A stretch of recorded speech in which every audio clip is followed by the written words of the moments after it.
இங்கே host related movie வந்து ஜெயிச்சுக்கிட்டே இருக்கு அப்படிங்கிறதுக்கு ஒரு சான்று அப்படின்னே சொல்லலாம். இந்த படத்தையும் அப்படி என்டர்டைன்மெண்ட்டாக கொண்டு போகிறதுக்கு ஒரு கேரக்டர் ஒருத்தர் இருக்காரு. அது யார் அப்படின்னு பார்த்தீங்கன்னா நம்ம செல்வராகவன் சார் தான்.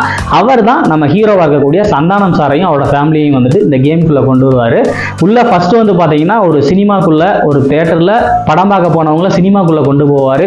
அடுத்து டக்குன்னு ஒரு குரூஸ்குள்ளே கொண்டு போவார். அடுத்து பார்த்தீங்கன்னா ஒரு தீவுக்குள்ளே கூட்டிகிட்டு போவார். இப்படி வந்துட்டு இவர் அவருக்கு ஏற்ற மாதிரி அந்த படத்தில் ரூல்ஸை மாற்றிக்கிட்டே இருப்பார். எக்ஸாம்பிளுக்கு இவங்க கூட இருக்கிற ஆட்களே வந்து பார்த்தீங்கன்னா திடீர்னு வில்லனாகவும் மாற்றி விட்டுருவார்.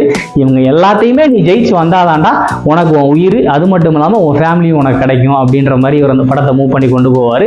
அதெல்லாம் வேற லெவலில் அல்டிமேட்டாக இருக்கும். முக்கியமாக அந்த படம் ஜெயிக்கிறதுக்கு ஒரு முக்கியமான காரணம் இந்த படத்தில் இருக்கக்கூடிய செல்வராகவன் சாருக்கு எழுதப்பட்ட ஸ்கிரிப்ட் அப்படின்னே சொல்லலாம்.